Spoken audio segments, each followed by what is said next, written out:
Much more still to come for the 49ers, who have 28 more roster spots to fill on the 90-man. So with Mike Evans aboard, let's zoom out. Let's look at big picture strategy. Remember this time last year when the 49ers were running their roster reset? I said that there are 4 major pillars of weakness that they had to attack as a football team. Well, they have now officially taken all 4 head on. Remember, number 1 was run defense. They definitely addressed that last year with the releases that they made of pass rush first defensive linemen, Javon Hargrave, Leonard Floyd, Malik Collins out the door exactly a year ago. 49ers brought in some rookies who were very, very good run defenders, CJ West, Alfred Collins, Michael Williams. So that was addressed when they were healthy. They've obviously got to get back to health. The short yardage run game saw marginal improvement. I think it needs to see more, but Christian McCaffrey's return, that was a big deal for the 49ers in 2025. Now I'd like to see them improve the interior offensive line. Maybe the signing of a left guard is next for the 49ers. Separation, pillar number 3, that was the one that they didn't really address last offseason because they were still hoping Brandon Ayuk would come back, and they were hoping on more health from Ricky Pearsall. Obviously, neither of those two things happened in 2025. So they needed to address the separation issue with Mike Evans. Get to that in a second. Pillar number 4, special teams, definitely addressed last offseason. They went from number 32, dead last, to number 2.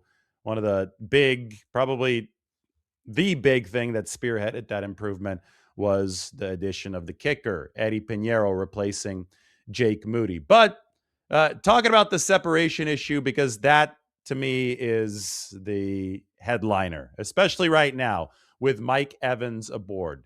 A perfect fit for the 49ers' vertical attack. Evans played 80.2% of his snaps outside, only 7 snaps in motion for Tampa Bay last year.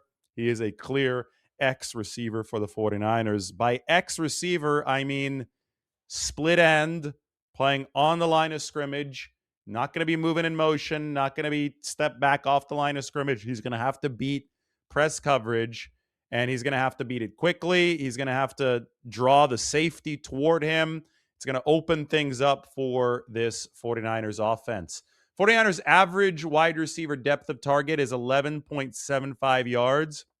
Evans, 13.3 yards on his average depth of target. Look, this is how the 49ers weapons fit together in a complementary fashion now. Christian McCaffrey, really low average depth of target. He's the underneath guy. That's his role. George Kittle goes a little bit further down the field. Obviously, they need him to heal from the torn Achilles, but his average depth of target, 6.67, shows you the midfield attack area that the 49ers try to get with a tight end position. Then the 2 wideouts, the 2 top wideouts, the Z, the flanker, Ricky Pearsall, has a high average depth of target of nearly 14 yards. That complements Mike Evans' depth of target of, as I said, just over 13 yards. Now, Evans is better in the red zone, more productive in the red zone than Pearsall. This allows Pearsall to play in his natural role as a flanker, not as an X receiver, not as somebody who's moving around all too much. Evans needs to be your X, your contested catch, your split end. Ricky Pearsall can be the guy that lines up off the line of scrimmage, moves in motion. He could run a lot of your corners and your post routes. Meanwhile, Mike Evans is going to be delivering for the 49ers on the digs, on the in-breakers, on some of the 9 routes too. That's what Mike Evans is really good at. But I think that he and Pearsall not only complement each other very well, but they complement McCaffrey and Kittle well. Now, moving forward, can the 49ers add another receiver? Maybe. Romeo Doubs is actually still available here entering day 2 of free agency. So somebody like Darnell Mooney. Maybe the 49ers need a true speed threat downfield to further stretch the defense. Now, of course, they can rely on the NFL draft to fulfill their receiver needs. And at some point, they need to rely on the guys in their building. Jacob Cowing and Jordan Watkins are on the 49ers team. So is Demarcus Robinson, but I think Demarcus Robinson is a good Swiss Army knife backup. If you're looking for that speed role in wide receiver 3, Cowing and Watkins definitely have the 40 times that could fit into that role. And maybe somebody in the NFL draft is going to suit the 49ers needs for that as well. But it doesn't seem that they're reliant on any of the guys who haven't yet established themselves. What they are right now is expecting a competition between those players. You've got Evans and Pearsall at the top two spots, and then it moves on to those other guys. Now, what stood out on day one is that the 49ers got into a bidding war with the Tennessee Titans for defensive tackle John Franklin Myers, a bidding war that they ultimately lost. Tennessee was willing to pay John Franklin Myers $21 million a year, but the 49ers obviously had earmarked plenty of money for the top defensive tackle in free agency. They need more pass rush from the interior. I talked about the run defenders in Pillar 1 that the 49ers had drafted last year, and Michael Williams and CJ West and an Alfred Collins. Well, the 49ers, now they need juice on the other end. And I think John Franklin Myers is somebody that could have given them that. Probably a good idea that they didn't overextend themselves. $21 million would have been the same price as the 49ers had paid for Javon Hargrave in 2023.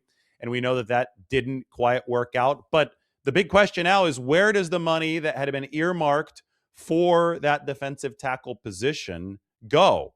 Trey Hendrickson reportedly wants between 30 and 40 million a year. So you could pivot off to defensive end for the big fish in that market, but you're probably going to have to pay up for it. Now, Adam Schefter reported this morning that no team has been willing to meet Trey Hendrickson's demands of $30 million a year. So maybe that price comes down into the 20s, somewhere where the 49ers are comfortable taking a bigger swing at the opposite edge rusher position. And in that scenario, I think the 49ers would kick Michael Williams inside to pass rush against guards much more often, and they'd have the bookending edge rushers of Nick Bosa and Trey Hendrickson. It's an intriguing thought. Is it a likely one? Well, given the price points that we've heard for Trey Hendrickson so far, probably not, but it does depend on how far that price tag comes down. Now, the 49ers could also do something really funny, and they could trade for an old friend, DeForest Buckner. He's entering the final year of his contract, and this is a defensive tackle through and through. Now, the one issue here is that DeForest Buckner is older and maybe not quite as durable as he was during his Iron Man stint to begin his career with the 49ers. Underwent stem cell treatment for a herniated disc in his neck this past season. That is an injury that ultimately ended his season. He's recovering this offseason. Just a thought, though, DeForest Buckner out there in case the 49ers feel that he can provide a steady veteran pass rushing presence to an interior defensive line that has already stepped up its game in terms of run defense. Either way, some of that money is there and there to spend for the 49ers. When they entered that John Franklin Myers sweepstakes on top of the Mike Evans contract, I think it was clear that the 49ers are active in the veteran free agency market this year. They are constantly looking for value, as they should. Remember, last season, the 49ers really focused on the compensatory pick formula, and that has paid dividends this year. They picked up 3 fourth-round compensatory picks, probably a round better than expected. They're expected to be 2 fourth-round picks and a fifth-rounder. 3 fourth-round picks, thanks to the fact that on the compensatory pick formula, the 49ers had let more guys go than they had added last season. And sometimes it's really, really important to play that correctly. The 49ers have, over the past half decade plus, San Francisco has netted the most compensatory picks in football. They now have 28 picks that have come to them in compensatory fashion over the course of the past 6 years. And that's going to help round out their draft class this time. It's been a bit of a role reversal. A lot of impatient fans last offseason were criticizing John Lynch and the 49ers front office for the restraint they had to show in free agency because they're planning to pay their own guys. They still set a franchise record for spending, but they wanted to make sure that free agency turned into those comp picks instead of wasted money. Well, other teams are restraining themselves this year. Look at the Philadelphia Eagles. 4 starters left the team and made $116 million in guarantees and the Eagles have yet to sign an outside free agent. Last year, the Eagles lost Josh Sweat and Milton Williams. This year, well, one of the headlining losses, Jalen Phillips for the Philadelphia Eagles. But with Cooper DeJean, Jalen Carter, Nolan Smith, Quinyon Mitchell, all under payroll, the Eagles, who have used void years in these contracts more aggressively than anyone. I mean, the 49ers and the Eagles, they're the void year kings in this league. The Eagles have reached a point where they have to start letting some guys go to maintain salary cap flexibility. Nobody's saying that the Eagles and 49ers are poor managers of their money. Those two teams should be praised for how efficiently they've worked the cap, but every team must deal with the salary cap, and we're seeing it happen in Philadelphia right now. Speaking of the salary cap, well, Mike Evans' contract, as I went through yesterday, a bargain for the 49ers. On the surface, before incentives, worth less than $15 million annually. So worth less than Cooper Kupp's deal. 3 years, $45 million for Cooper Kupp. 3 years, $42 million in change for Mike Evans. Evans, although it's about $14 million per year in base value, can be worth up to $20 million per year in full value. That means that there are incentives, and a lot of them, and what the 49ers have likely used are not likely to be earned incentives. If Evans did not meet a specific incentive with his numbers last year, it is considered, for salary cap purposes, not likely to be earned, and therefore doesn't count against the salary cap this season. Now, if Evans does exceed whatever the incentive is, and it shouldn't be that hard since he was under 400 receiving yards last year because of the injuries. So say that there's a 500-yard receiving incentive and a 700-yard receiving incentive.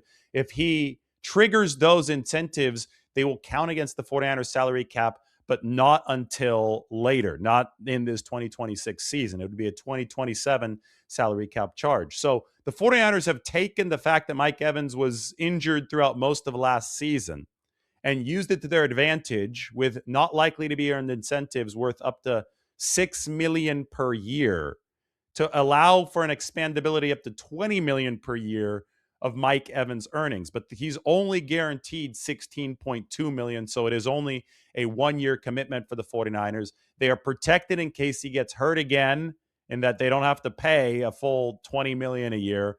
Their salary cap doesn't have to absorb it now, but if he does perform, and the 49ers would like this, they'll take on the cap charges when there's more room in 2027. All right, time to see what's next. 49ers will continue managing the salary cap. They've got 28 roster spots to fill, and by my calculations, still over $35 million to fill them. Obviously, you need to carry money over into 2027, especially if Mike Evans goes crazy this year, because then you're going to have to pay some of those incentives. So rollover space is necessary. Enjoy day 2. Thanks for watching. Hit that subscribe button.